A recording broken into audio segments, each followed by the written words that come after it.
Jorge Girón, vamos a empezar. Grandes aprendizajes nos va a regalar. Libros para emprendedores vamos a explorar. Cada resumen nos va a transformar. Bienvenido al podcast Grandes Aprendizajes, el podcast en el que resumo los mejores libros del mercado sacando sus mayores aprendizajes. Y es que la mayoría de los libros añaden textos y más textos para rellenar que no aportan ni sirven de nada y que te hacen perder cientos de horas de tu tiempo. Yo hago el trabajo sucio leyendo cientos de libros y sacando los aprendizajes que más nos pueden ayudar en la vida para contártelos en el menor tiempo posible yendo directo al grano. Hoy te traigo un resumen corto con los mayores aprendizajes del libro El hombre en busca de sentido, escrito por Viktor Frankl. Recuerda que puedes escuchar el resto de mis podcasts y suscribirte a mi newsletter privada y gratuita para emprendedores desde borjagirón.com. No te olvides de agradecer este audio dejando un comentario o un like o compartiéndolo con un amigo. Imagina que te ha costado 100 euros pero que has accedido gratis a este audio. Ahora sí, vamos con los grandes aprendizajes del libro El hombre en busca de sentido, escrito por Viktor Frankl. El doctor Viktor Frankl fue prisionero en los campos de concentración de los nazis y aprovechó esa terrible experiencia para desarrollar su propio método de psicología. Crear este método y escribir este libro, para darlo a conocer, fue el motivo que le permitió querer seguir viviendo cuando le habían quitado todo. Viktor, al igual que el Sigmund Freud, se centró en estudiar la neurosis y en la importancia de tener algo por lo que querer seguir viviendo. Atento a lo siguiente. En los campos de concentración te quitan todo y lo único que no te pueden quitar es la actitud que se elige tener ante las circunstancias. Esta actitud forma parte de la filosofía estoica y si te interesa saber más sobre ella te aconsejo escuchar el episodio 26 en el que resumo el libro Invicto. Viktor tiene un enfoque positivo a lo largo de todo el libro, lo cual es contrario a la corriente que era tendencia por parte de otros psicólogos de la época. Según voy leyendo el libro, voy viendo más y más estrategias de venta en el mismo, usando técnicas de escritura persuasiva muy poderosas. Otro punto interesante del libro, aparte del profesor estadounidense Gordon Allport, que es quien escribe el prólogo del libro y es quien da a conocer la teoría de Viktor. El aprendizaje de esta parte, a nivel de negocio, está en la necesidad de saber asociarse con las personas adecuadas, que ya tienen el reconocimiento, la confianza y el alcance necesarios para poder vender un producto o una idea. Por ello, es clave apalancarse de otras personas si quieres vender. Esta parte la vimos también en el libro La vaca púrpura, resumido en el episodio 28. En los campos de concentración existía la figura de los capos. Estos eran prisioneros elegidos por los guardias de las SS para apoyar su labor y para tener una especie de infiltrados que a cambio tenían privilegios. Estos capos tenían predisposición a dar órdenes y en muchos casos acababan comportándose peor que los propios guardias. El aprendizaje que se saca de esto es que, por una parte, lo más importante está en tu personalidad de base, pero que hay otras opciones y hay otras características que condicionan nuestra vida y que también puede depender de circunstancias externas a ti y del entorno. Por otra parte, que no tener el control de tus decisiones te convierte en una marioneta. Con esto me refiero a que estos capos, si no cumplían con las expectativas de los guardias, eran relegados de su cargo y volvían a pasar hambre y por tanto hacían lo que fuera para no volver a esa situación, incluso realizando acciones deplorables. Esto mismo lo puedo ver en el mundo del emprendimiento, con personas con mucho miedo a la competencia con la que no quieren colaborar y evitan a toda costa. Con respecto a los prisioneros, lo que más les motivaba a mantenerse con vida era la posibilidad de volver con sus familias o salvar a sus amigos. En los momentos en los que se elegía a los más débiles y enfermos para ser trasladados a las cámaras de gas, se hacía lo que fuera para no ser ni ellos ni sus amigos los elegidos. Los más honrados no les volvieron a ver. Este es un duro aprendizaje. Víctor era el prisionero 119.104 y fue un prisionero más de Auschwitz. En el libro describe las fases del internamiento en el campo de concentración, con una primera fase de shock, en la que había gente que se evadía incluso con humor. Su positividad reconoce que siempre le ayudó a superar las dificultades. Existe en psiquiatría la llamada ilusión del indulto, que hacía que la gente mantuviese la esperanza de que todo acabaría bien. Para hacer creer a los nuevos prisioneros que no todo era tan malo, eran recibidos por otros prisioneros mejor alimentados cuya labor era justo esa, la de recibir a los nuevos. Con esto se conseguía generar una sensación de que no era tan malo como parecía. De aquí se saca un gran aprendizaje que se usa en marketing político y que consiste en maquillar las cifras y cambiar el nombre de las cosas para hacer creer a la población que las cosas no van tan mal. Incluso hacen que se ponga el foco en ciertas cosas, como en un partido de fútbol o en cierto escándalo de una celebridad, para tapar la realidad económica o un caso de corrupción política.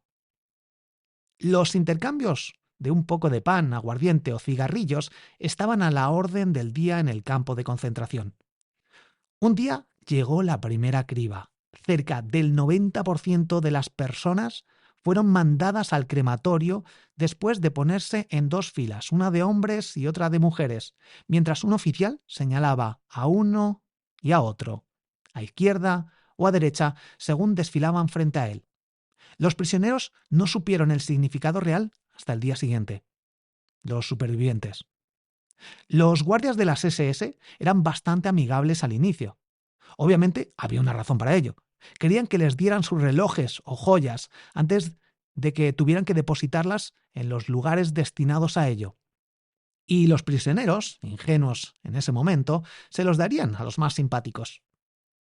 Otro aprendizaje: cuidado con las apariencias. Víctor ya tenía la idea de publicar este libro en esos momentos iniciales y disponía de un pequeño rollo de papel en el que iría escribiéndolo todo y que sería su tesoro.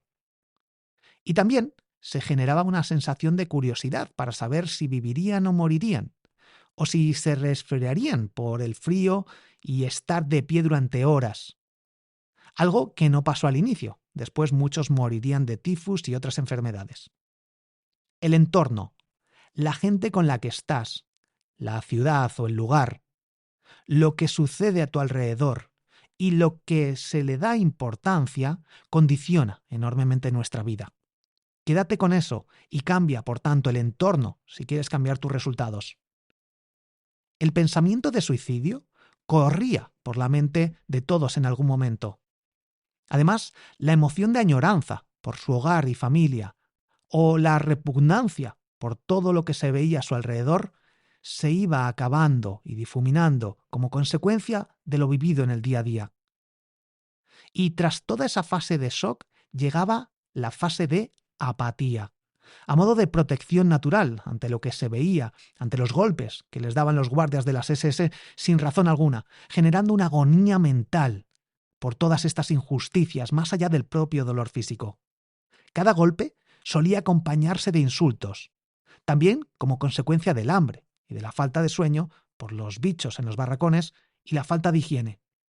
De aquí sacamos la importancia que debemos darle al sueño y a la alimentación para poder rendir bien en la vida y en nuestro negocio o en el trabajo. Te doy algunos consejos para dormir bien. Trata de seguir un horario fijo para acostarte. Si puedes, no uses despertador, usa la luz natural.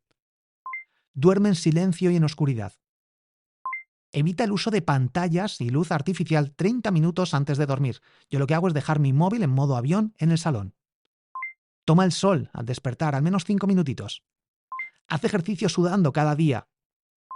Y cena al menos un par de horas antes de dormir. También te doy algunos consejos para comer bien.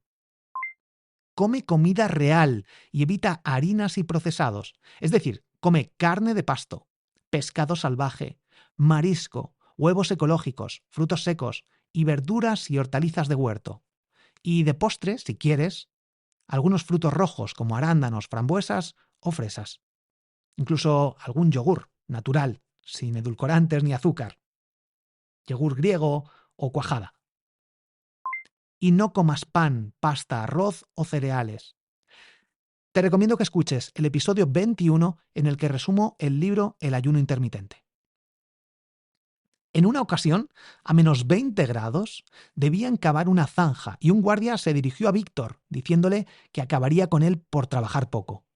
Le preguntó que si antes era un hombre de negocios. Víctor sacó fuerzas y le dijo que era médico especialista. Tras intercambiar algunas palabras, el guardia le tiró al suelo y le pegó. El capo, que estaba allí, consiguió que se quedara solo en eso, ya que paró esa lucha. Bueno, no lucha, sino esa agresión. Víctor había escuchado los problemas del capo mientras iban al lugar de trabajo y le había dado incluso un diagnóstico. Gracias a esto, el capo le ayudaba en muchas ocasiones. Varios aprendizajes se sacan de aquí. El primero de ellos es: hay que escuchar a la gente. El segundo: colabora y ayuda a las personas. El tercero: aprovecha tu conocimiento y experiencia para tener una ventaja frente al resto. Y el cuarto: aprende a elegir a quién ayudas. Este último aprendizaje puede sonar un poco interesado, pero es que elegir las amistades en función de tu estatus, posición y tus objetivos te puede salvar la vida.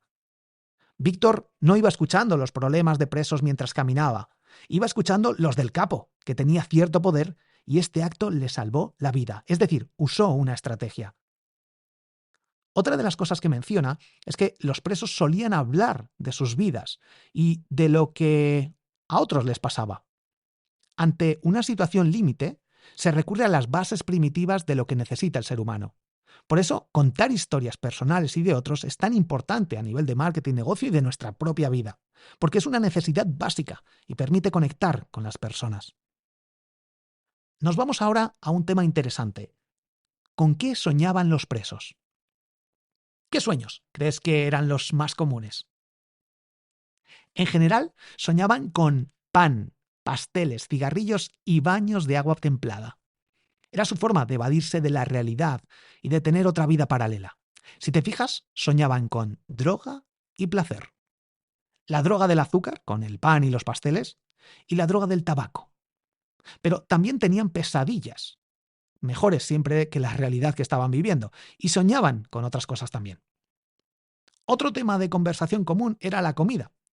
Su comida favorita, qué comerían al salir, algunas recetas. En el campo de concentración comían un plato de sopa y algo de pan, al que se incluía un poquito de margarina y un trozo de salchicha o queso, según el día. Eso era lo que comían en todo el día. Esto hacía que muchos murieran de hambre y se cuestionaran su existencia. Tenían el modo supervivencia activado, por lo que apenas tenían deseo sexual. Otro tema de conversación constante era la política y la religión. Ambos temas estaban muy relacionados con su situación y con su supervivencia. El aprendizaje que sacamos es que hablar sobre lo que le interesa a la gente en cada momento nos dará más visibilidad a nivel de negocio. Por eso, los medios de comunicación tratan de ser rápidos al hablar sobre nuevas noticias y tendencias. Además, ante situaciones críticas, la gente se aferra aún más a las creencias religiosas. Víctor cuenta cómo pensaba en su mujer e incluso mantenía conversaciones con ella en su mente. A veces la veía como si fuera real. Menciona cómo le daba máxima importancia al amor y cómo le generaba felicidad tener estos pensamientos, al menos durante momentos puntuales. De aquí se puede sacar otro e interesante punto de vista, una necesidad básica del ser humano: el amor. También apreciaban momentos del pasado normales. La emoción de ver un bosque mientras eran trasladados en tren de un campo a otro. A veces incluso montaban alguna especie de fiesta en los barracones, con el objetivo de olvidar la situación durante un rato. Si te sientes triste por algo o con ganas de abandonar, o sientes que las cosas no salen como esperabas, no tienes más que saber que todo es relativo y que, si te comparas con un preso de un campo de concentración, eres un privilegiado. Por eso es importante agradecer los pequeños gestos, las pequeñas cosas de la vida, como hemos visto ya en muchos otros libros. Cuenta cómo se acababan comportando como ovejas, siguiendo órdenes y yendo de un lado para otro, sin tener un mínimo de personalidad propia. También comenta que necesitaban, aunque fuera por un breve espacio de tiempo, estar solos. Otra cosa interesante es la creencia en el destino por parte de los presos que asumían que no podían controlar su vida y por tanto simplemente se ajustaban a aceptar las órdenes. Por eso, creer en el destino es tan peligroso, porque eres mucho más fácil de manipular y controlar y no tomas acción ni decisiones que te pueden salvar la vida. Así que recuerda que el destino no existe. No tienes ningún propósito en la vida más que el que tú te quieras poner. En una ocasión, Víctor tuvo la oportunidad de escaparse, pero decidió quedarse con los enfermos de tifus a los que estaba cuidando cuando le habían dado esa labor en el campo. No dejó que el destino eligiera por él y tomó una decisión. Comenta que se sintió en paz, no abandonándoles. Aquí se ve cómo es clave actuar acorde a nuestros principios y a nuestra ética. La suerte también jugó un papel clave en su supervivencia. Y llegó, por fin, el último día en el campo de concentración, cuando acabó la guerra. Habían pasado 3 años. Entró un camión de la Cruz Roja para asistir a los pocos que quedaban, ya que el resto habían sido evacuados a otros campos previamente. Él concluye que el hombre, independientemente del entorno, puede tomar decisiones. Tomar decisiones es lo que hace que nuestra vida tenga sentido y le otorguemos nuestro propio propósito.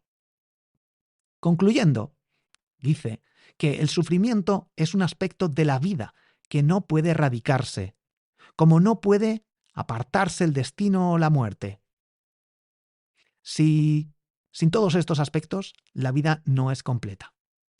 Ya sabes que yo en alguna ocasión te he dicho que para mí, y según he visto y analizado, la muerte es algo que al cabo de 30, 40, 50 años superará el ser humano.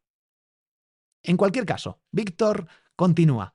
La máxima preocupación de los prisioneros se resumía en una pregunta: ¿sobreviviremos al campo de concentración?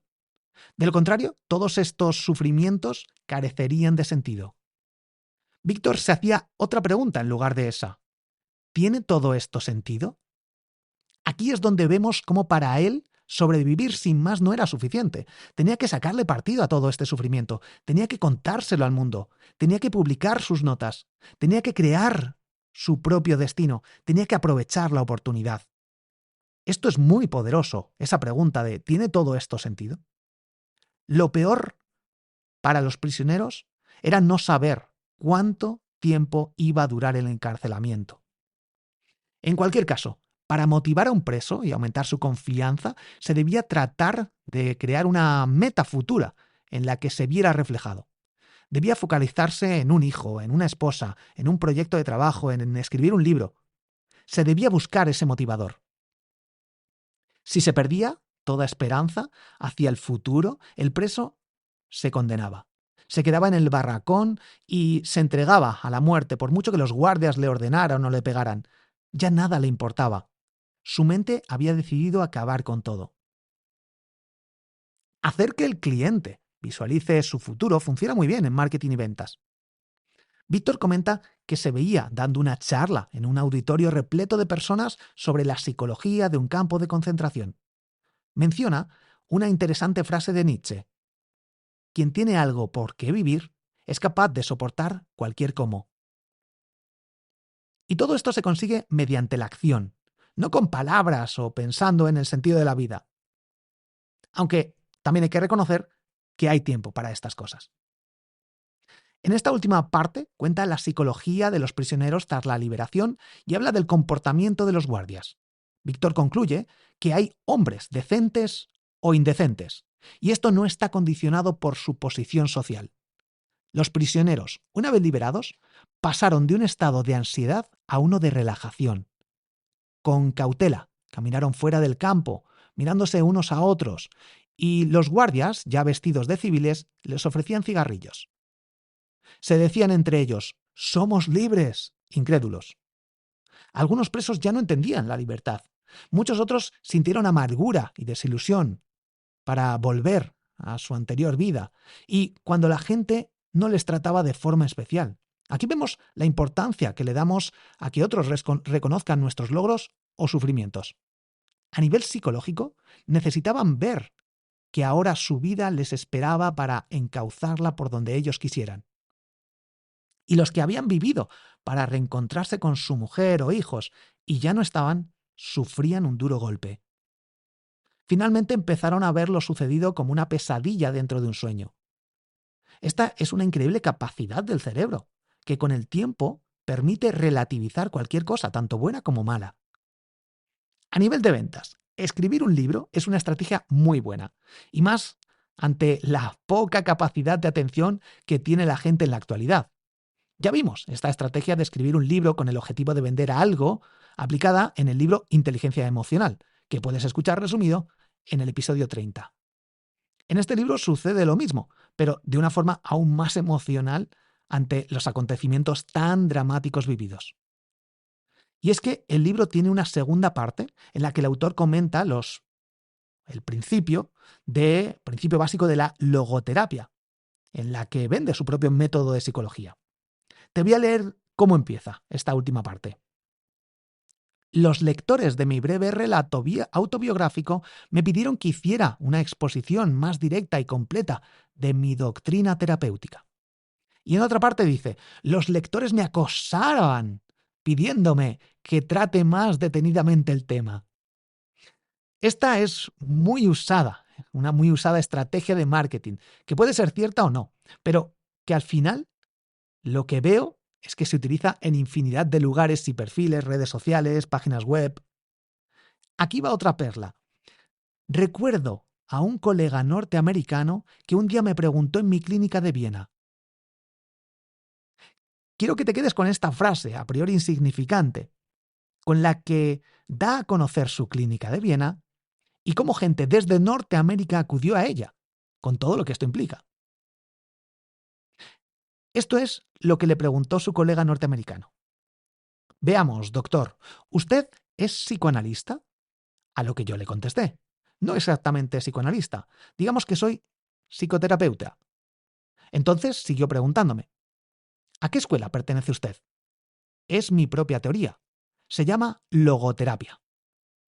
Si te fijas de nuevo, a modo de conversación, y como si fuera el otro el interesado, explica lo que a él le interesa contar y transmitir, pero no desde el yo, cómprame.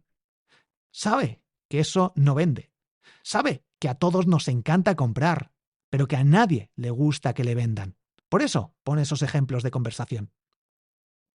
La logoterapia mira hacia el futuro y hace lo que tiene que hacer el paciente.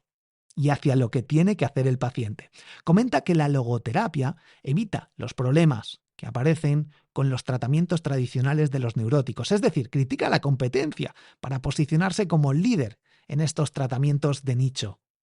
Esto es marketing en estado puro.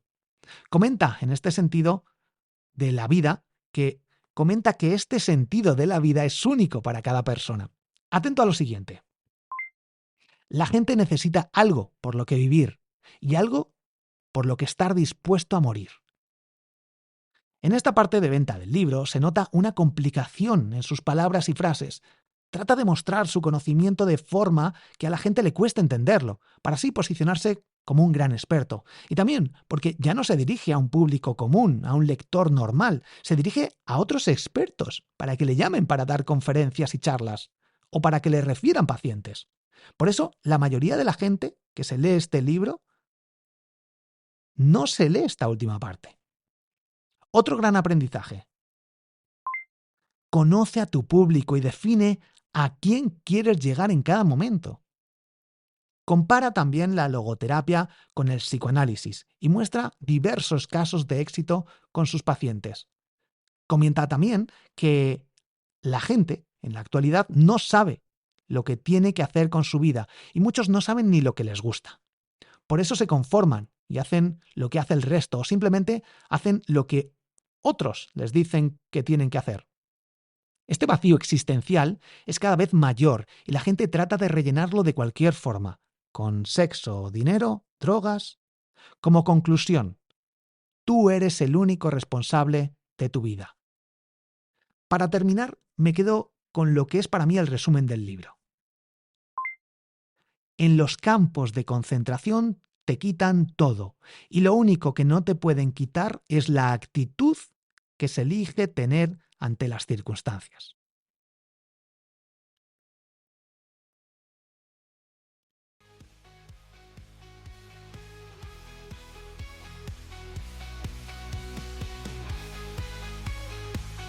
Si te ha gustado este resumen, suscríbete al podcast para no perderte los nuevos episodios y comparte y recomienda este episodio para que puedas seguir grabando episodios y así tú puedas seguir aprendiendo con estos grandes aprendizajes. Imagina que este audio te ha costado 100 euros, pero que lo has recibido gratis. Agradécelo dejando un comentario en Spotify, YouTube o iVoox. Soy Borja Girón. Recuerda que puedes conocer mi historia y aprender a crear tu propio negocio online o hacerlo crecer entrando en borjagirón.com. Muchísimas gracias por estar al otro lado y nos vemos en el próximo episodio del podcast Grandes Aprendizajes. Un fuerte abrazo. Te quiero.